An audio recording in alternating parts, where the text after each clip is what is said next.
இந்த செகண்ட் ப்ரெக்னன்சில ரொம்ப நாளா பெண்டிங்ல இருந்த ஒரு விஷயம் பார்த்துட்டிங்கன்னா, மெட்டர்னிட்டி ஃபோட்டோ ஷூட் தான். எப்போ ஆஃபீஸ்க்கு லீவ் போட்டனோ, அப்போ ஃபஸ்ட்டு பிளான் பண்ணதுமே மெட்டர்னிட்டி ஃபோட்டோ ஷூட் தாங்க.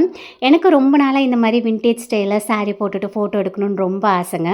ஸோ 2 லுக் வந்து பிளான் பண்ணியிருந்தோம். ஃபர்ஸ்ட் லுக் பார்த்துட்டிங்கன்னா சாரி அண்ட் செகண்ட் ஒன் பார்த்துட்டிங்கன்னா மெட்டர்னிட்டி வியர் போட்டுமே வந்துட்டு எடுத்திருக்கோம். ஸ்டோரி ஆல்ரெடி இன்ஸ்டால போஸ்ட் பண்ணியிருந்த போது ஒரு சிலர் வந்து யார் மேக்கப் பண்ணியிருந்தாங்கன்னு கேட்டிருந்தீங்க. மேக்கப் பை ஐஷு அவங்க தான் பண்ணியிருந்தாங்க. இன்ஸ்டா பேஜ் வந்து டேக் பண்ணியிருக்கேங்க. அண்ட் இது எதுவுமே பார்த்துட்டிங்கன்னா பெய்ட் ப்ரொமோஷன்லாம் கிடையாது. உங்களுக்கு ஒர்க் பிடிச்சது அப்படின்னா கண்டிப்பாக வந்து செக் பண்ணி பாருங்கள். அண்ட் ஃபோட்டோகிராஃபிக் பார்த்துட்டிங்கன்னா நம்ம பொள்ளாச்சியில் தாங்க எடுத்தோம். ஹரிஷ் போர்ட்ரேட்ஸ் அவங்க தான் வந்து சூப்பராக வந்து ஃபோட்டோஸ் எடுத்து கொடுத்துருக்காங்க.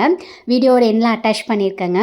ரியா குட்டியுமே வச்சு நல்லா மேனேஜ் பண்ணி ரொம்ப அழகாக வந்து எடுத்திருக்காங்க. ஸோ அவங்களோட பேஜுமே டேக் பண்ணியிருக்கேன், செக் பண்ணி பாருங்கள். மெட்டர்னிட்டி ஷூட் மட்டும் இல்லைங்க, நியூ பார்ன் ஷூட்லாம் கூட ரொம்ப அழகாக வந்து எடுத்திருக்காங்க. ஸோ இந்த டைம் கோயம்புத்தூர் வரைக்கும் ட்ராவல் பண்ண வேண்டாம், நியூ பார்ன் ஷூட்மே இங்கே தாங்க பிளான் பண்ணியிருக்கேன்.